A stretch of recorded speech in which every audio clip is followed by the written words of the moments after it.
সুপ্রিয় দর্শক, আসসালামু আলাইকুম। দেবী চৈন ডিগ্রি কলেজের মসজিদের ছাদের ঢালাই শুভ উদ্ভাবন করেন দেবী চৈন ডিগ্রি কলেজের ভারপ্রাপ্ত অধ্যক্ষ তাহমুদুর রহমান সাবু স্যার, সহকারী অধ্যাপক আনমা আরিফ বাদল স্যার, অত্র কলেজের ইসলাম শিক্ষা সহকারী অধ্যাপক ও আরিফ স্যার। এবং আপনারা দেখতে থাকুন যে দেবী চৈন ডিগ্রি কলেজের ছাদের ঢালাই কাজ চলছে। আপনারা যে যেখান থেকে এই ভিডিও লাইভটি দেখবেন সবাইকে জানাচ্ছি আন্তরিক শুভেচ্ছা অভিনন্দন।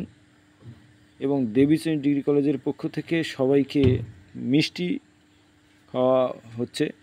দেখেন যে কত সুন্দরভাবে দেবী চৈন ডিগ্রি কলেজের মসজিদের কাজের জন্য প্রতিষ্ঠানের সদিচ্ছা থাকলে একটা মসজিদ দ্রুত গতিতে সম্পূর্ণ হচ্ছে।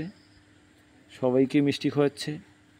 আপনারা দেখতে থাকুন যে সকল শিক্ষক, কর্মকর্তা, কর্মচারী, এলাকাবাসী, বিশিষ্ট ব্যবসায়ী, সমাজসেবক, ডাক্তার, ইঞ্জিনিয়ার সবাই এই মসজিদের জন্য অবদান রয়েছে। এলাকাবাসীর অবদান রয়েছে। সবার সহযোগিতা আজ দেবী চৈন ডিগ্রি কলেজের মসজিদের হাত ঢালাইয়ের কাজ সম্পূর্ণ হতে যাচ্ছে। আপনারা দেখতে থাকুন। সবাইকে আন্তরিক শুভেচ্ছা ও সালাম। আসসালামু আলাইকুম।